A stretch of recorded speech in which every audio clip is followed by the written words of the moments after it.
Hi there and welcome. This is the show where we explore topics that help you create a lifestyle to live full and work fun. I'm Gayla Scrivener, joined by my co-host, Fran Groesbeck. Hey, Fran. Hey, Gayla. Well, I think in all of our businesses, there's always something going on. Entrepreneurs have an explosion of ideas, and I think that we go to what is it called? The shiny something syndrome. We just chase after the shiny things. I know I've been guilty of that because there's so many cool ideas out there, so many opportunities. But what I find the most difficult, and that's why we work with clients, is the implementation and actually following through and getting things done. We've talked a lot about what you do in your coaching and consulting business is time mapping. The time mapping's got to be able to have us to accomplish more. So I would love for you to explain your concepts of time mapping. And I would love to share this because I think it's a key to a lot of the fear, worry, frustration we face every day, whether business owner or have a job or in life. And time mapping came out of the Now, Next, and Future project.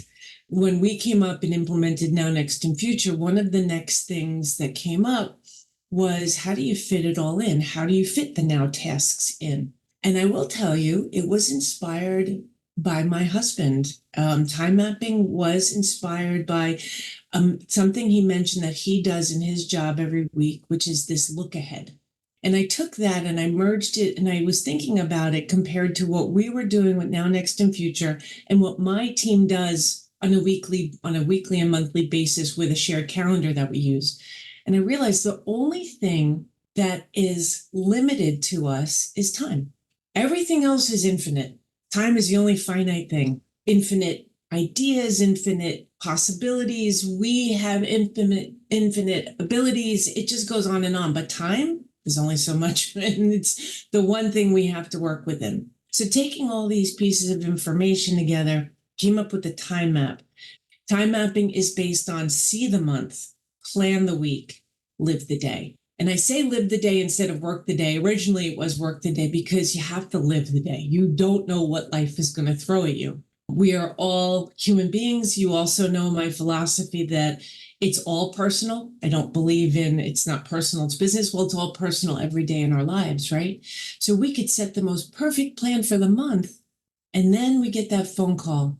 Your car has to go in for a repair. You have to pick up your child from school. They're sick. Your husband, his car just broke down. I do a lot of car things here, but you know what I mean? Like there's these life things that happen that you have to deal with. And how do you move with that and adjust your time accordingly? So that's kind of the overview of time mapping. So in the practicality part, and you said that you and your team have a shared calendar.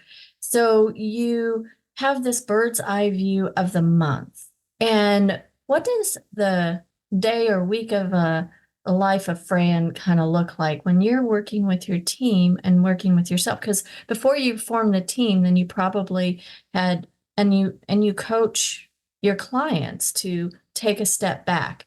And what do you do to plan the month?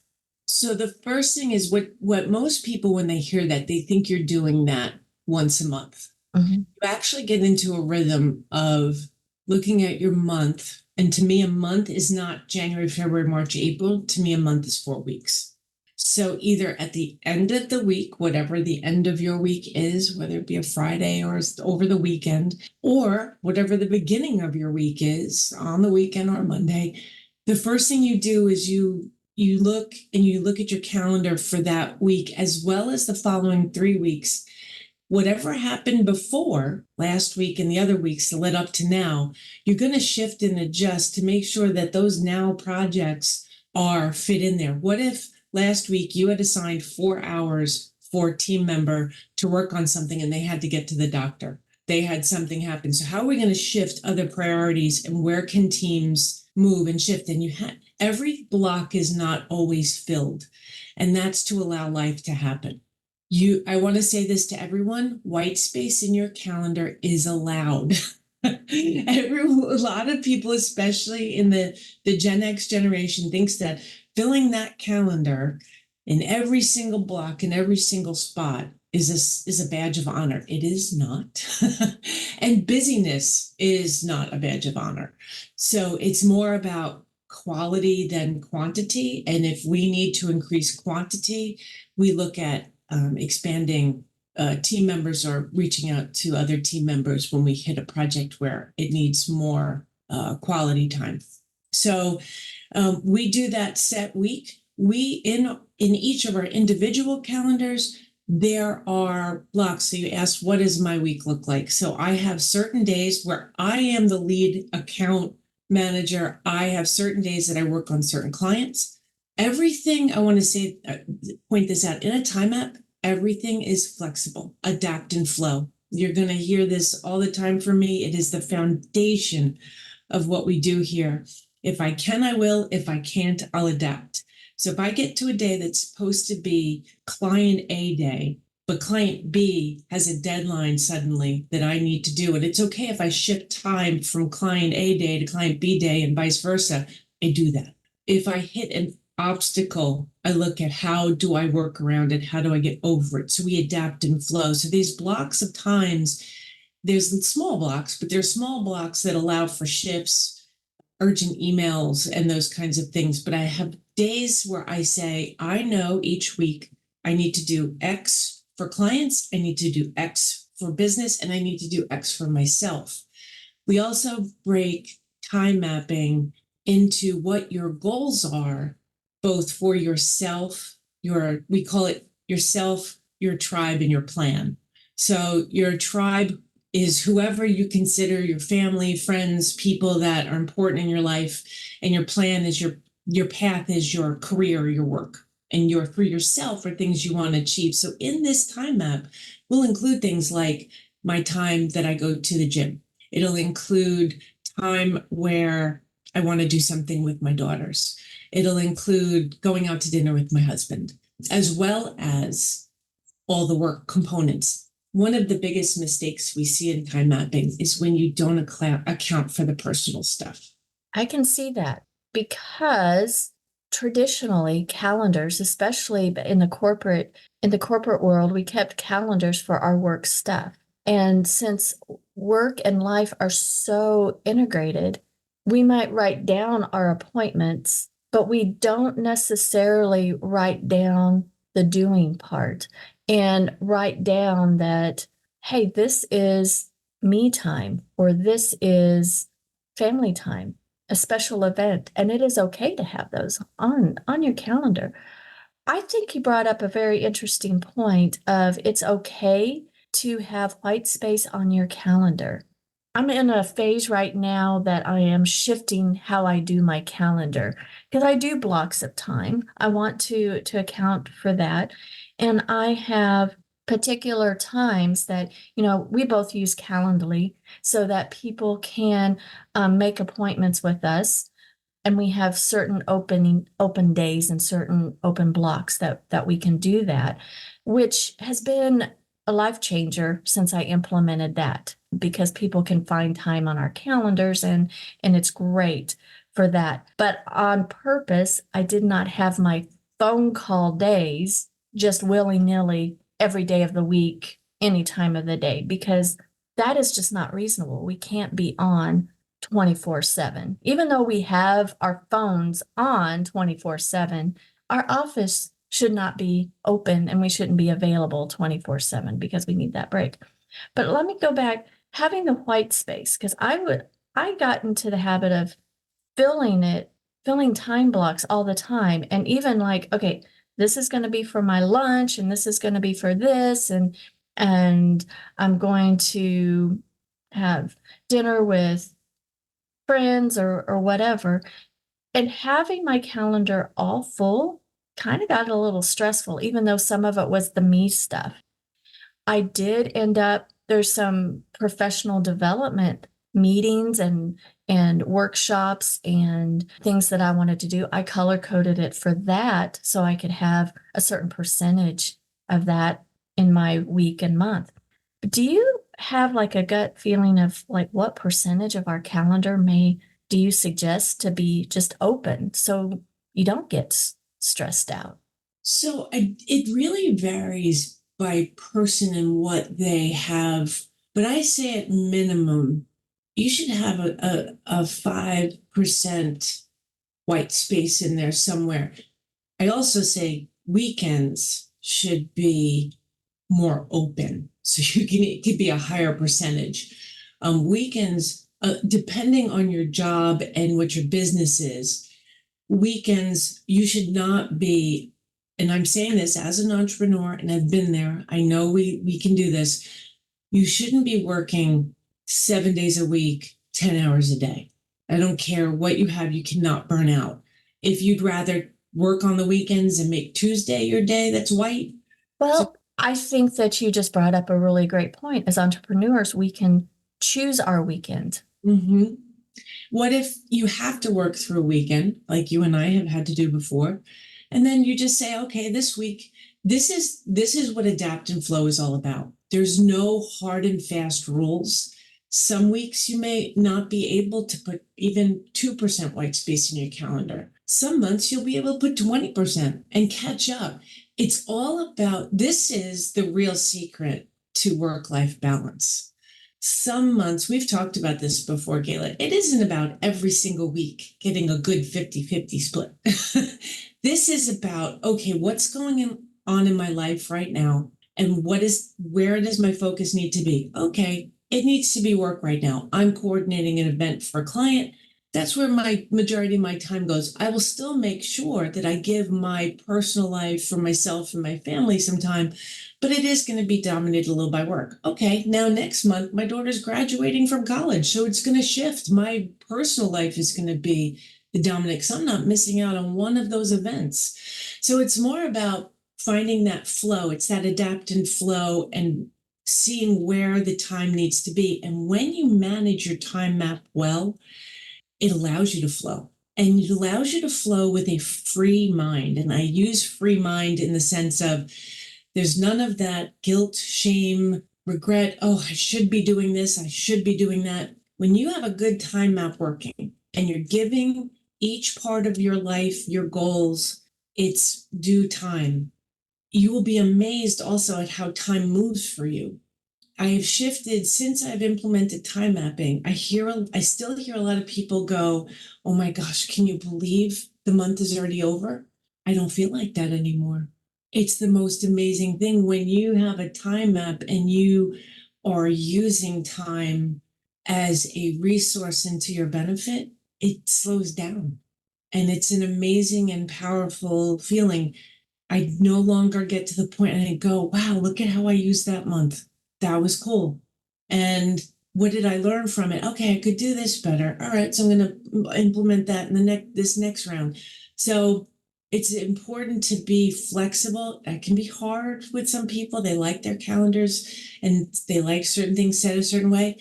But to be able to flow is a real important part of time mapping. So we as entrepreneurs have a lot to do. So I mean, I've gone through the phases of having just a cajillion things on a to-do list. And you're supposed to, if you didn't get it done, then you move it to the other day. And I have for quite some time have blocked times.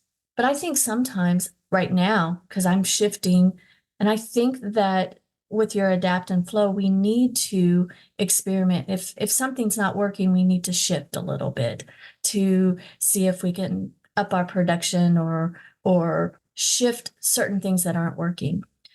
One thing that I implemented, gosh, I think it's been a couple of years ago now, in anticipation for larger trips, I made my quote unquote work week Tuesday, Wednesday, Thursday. It doesn't mean I don't work on the other days. It means that I will have those 3 days are my heavy meeting days. and I have meetings. I really have like a sprint of doing a lot of projects those days. Mondays and Fridays, I did that because on Mondays and Fridays, when we're on our nomadic trips, it's great to leave on a Friday, be nomadic on Friday, Saturday, Sunday, find a place to have our work week on Monday. So I have 4 potential travel days, not that we would use them, but I implemented that cadence before we got going. And then that year that I did that, we didn't travel as much as anticipated, but I kept that cadence. So that part I'm very proud of, and I think that it's working. And on my Mondays and Fridays, I have blocks of time, but I have found that the way I'm blocking that time is not working. Maybe I have too big of blocks. If I have half a day to, for example, podcast production, it ends up being those appointments with myself become unimportant. How do you advise on getting over that and making those appointments that we have with ourselves, holding ourselves accountable to actually like do them? Now, I understand shifting them is great, but when we have a meeting with somebody else, we hold it to a higher level, and we for the most part, unless something drastic happens, we make those appointments. We don't want to be late. We want to be there for the person that we're meeting with. But when it's for ourselves, we're not as important. How It's do you?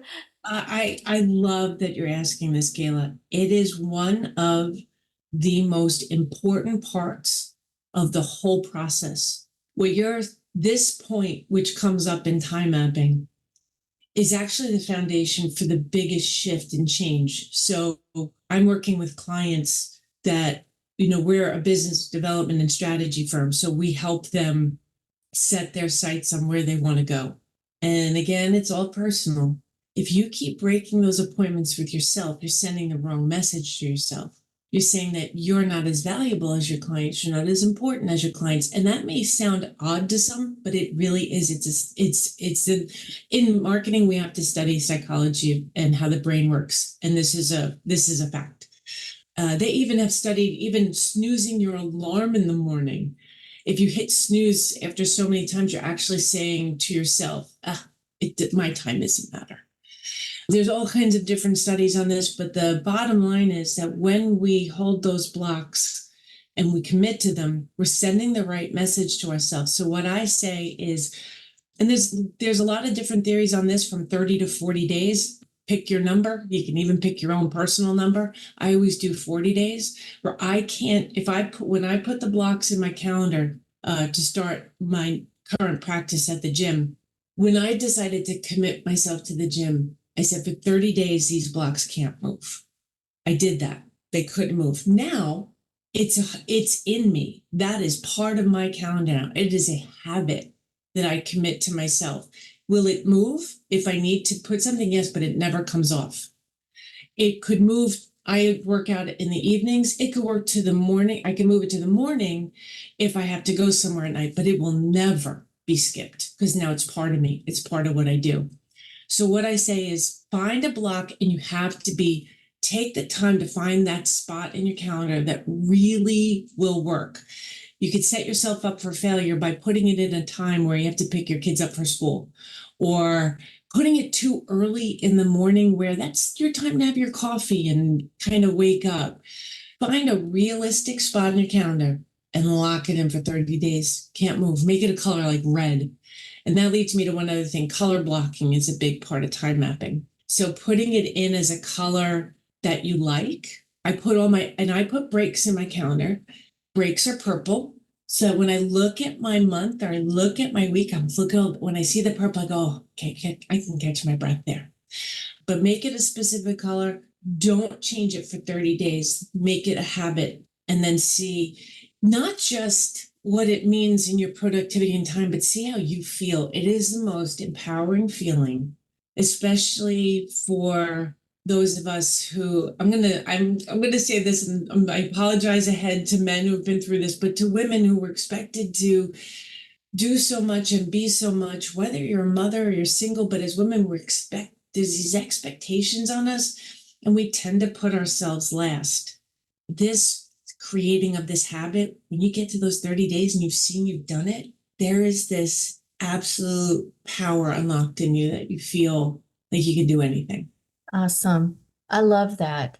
And I love that you have the concept of now, next, and future. And you had mentioned at the beginning of our conversation that you're mapping, it's like a rolling 4 weeks. Mhm. So you're mapping that rolling 4 weeks so that you're looking at what you need to do now and taking some of that from that now list and incorporating that in. Because this is what right now I'm currently struggling with. I have this, whether you call it a shiny thing syndrome or not, but I have this thing that I really want and want to accomplish, and I'm struggling with it because it occurred to me, I've got these 5 steps before me doing this thing that needs to be done, and I keep putting it off.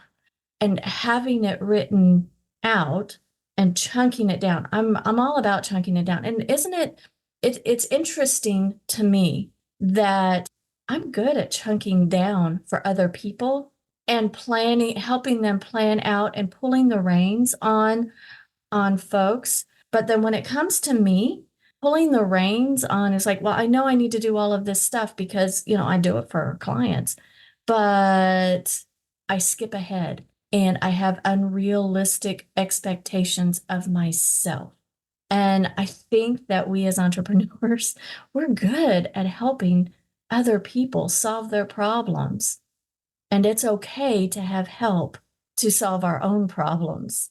That's what it's all about. How do you look at your now bucket to break down? Do you always have like an hour, or I kind of default at an hour, but my Mondays and Fridays currently, as we're recording, I have like 3 hour blocks, and that's just unreasonable. I've found that that's just not working because I'm finding, hey, that's just, I kind of melt that it's like, if I have to focus that long, then I'm just not going to do it. So therefore, I don't make the appointment with myself.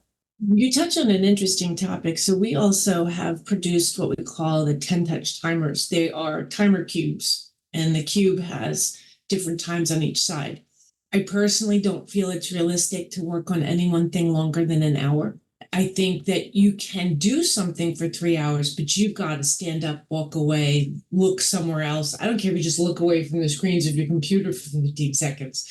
I wear glasses, so the doctor tells you to look away, go look 10 feet for 10 seconds away from the computer screens every so often. The brain, it really is interesting in how it works and how much it takes energy to think. So for those of us who are creative in solving problems and doing things for other people, we're burning calories while we do that. I know that's a fun thing for women to think of. We're burning calories while we think. Why can't it come off my thighs?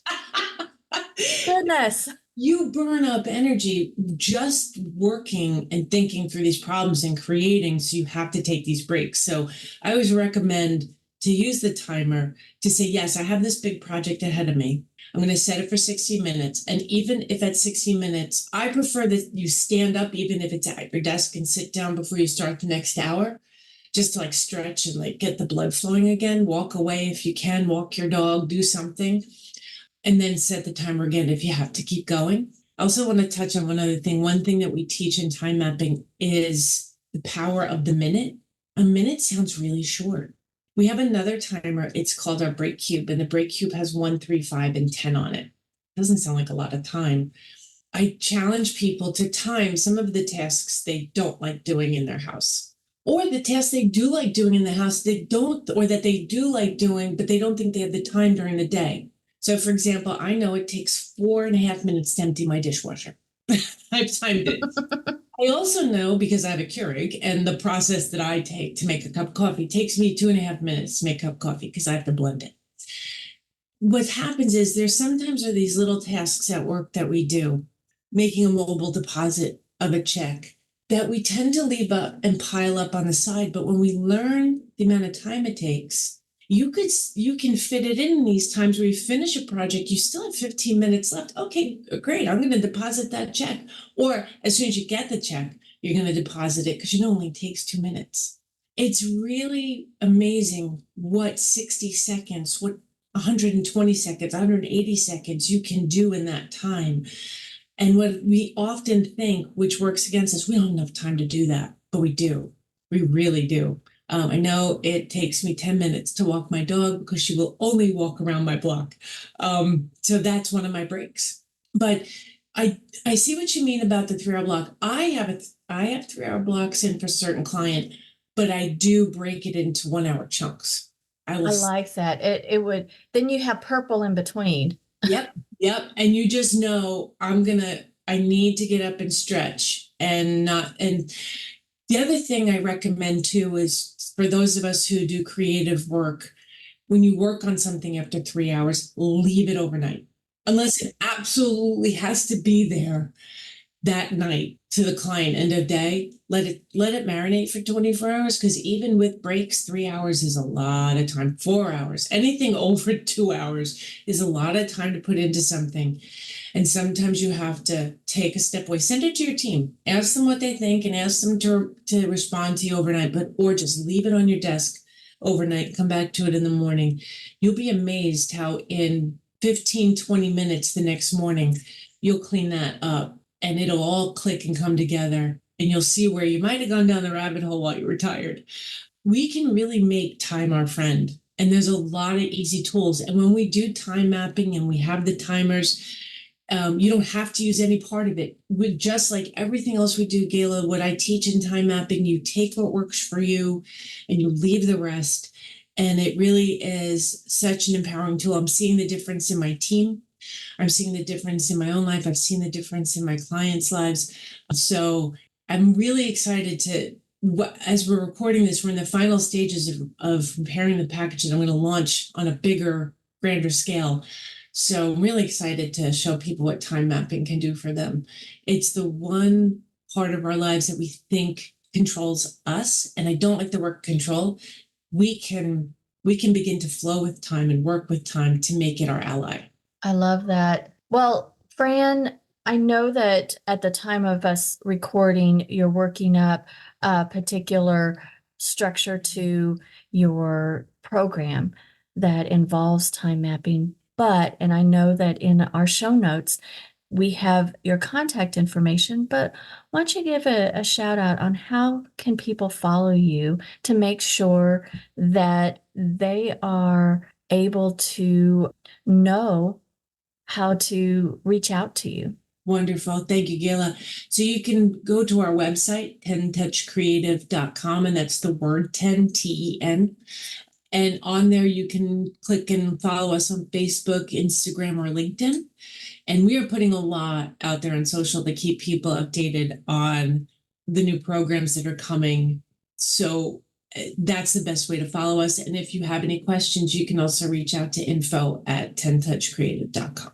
I love that. Thank you so much, Fran, for breaking that down. And I love it. This conversation has just uplifted me to work at it some more and always adapt and flow. So, guys, if you've enjoyed this episode, we really encourage you to subscribe to the show, but also hop over to Facebook. We have a Facebook group, Live Full, Work Fun, and hop over there and start up a conversation on how you manage your time or how you time map, or if you have questions about time mapping to have your days, your weeks, your months flow a lot easier and not be so stressed, and you can accomplish more.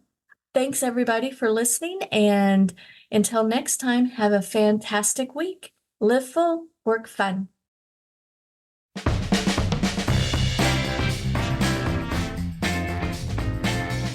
Welcome to the Live Full, Work Fun podcast. This is the show to encourage you to live your life to the fullest. and do fun work that fuels your lifestyle. Hi, I'm your host, Gayla Scrivener. Every week, you'll be introduced to amazing guests, useful resources, and inspirational stories. You'll discover opportunities and perspectives to shape your version of living full and working fun.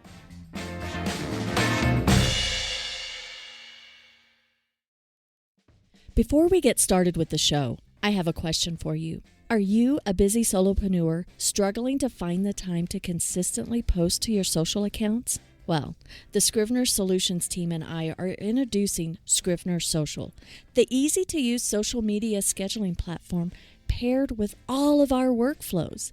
It simplifies the entire posting process, saving you time and boosting your social media marketing efforts. Here's how it works. First, you subscribe to Scrivener Social, choosing the support level that best fits your needs. Second, we have onboarding calls to help you set up your account and give you the guidance for streamlining your posting process. Third, you implement your plan using our workflows to get more out of your social media marketing. Now, you could continue to do it alone, being frustrated and feeling guilty that you never get around to posting to your social accounts for your small business. Or you could save time, energy, and frustration by using an easy-to-use social scheduling platform backed by a support team that helps you streamline the whole process. You deserve a system that makes posting to your social media faster and more efficient.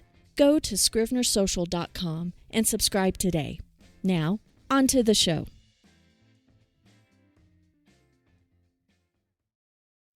This episode has been brought to you by Scrivener Social, the easy-to-use social scheduling platform built for the busy solopreneur. You deserve a system that makes posting to your social media faster and more efficient. Go to scrivenersocial.com and subscribe today.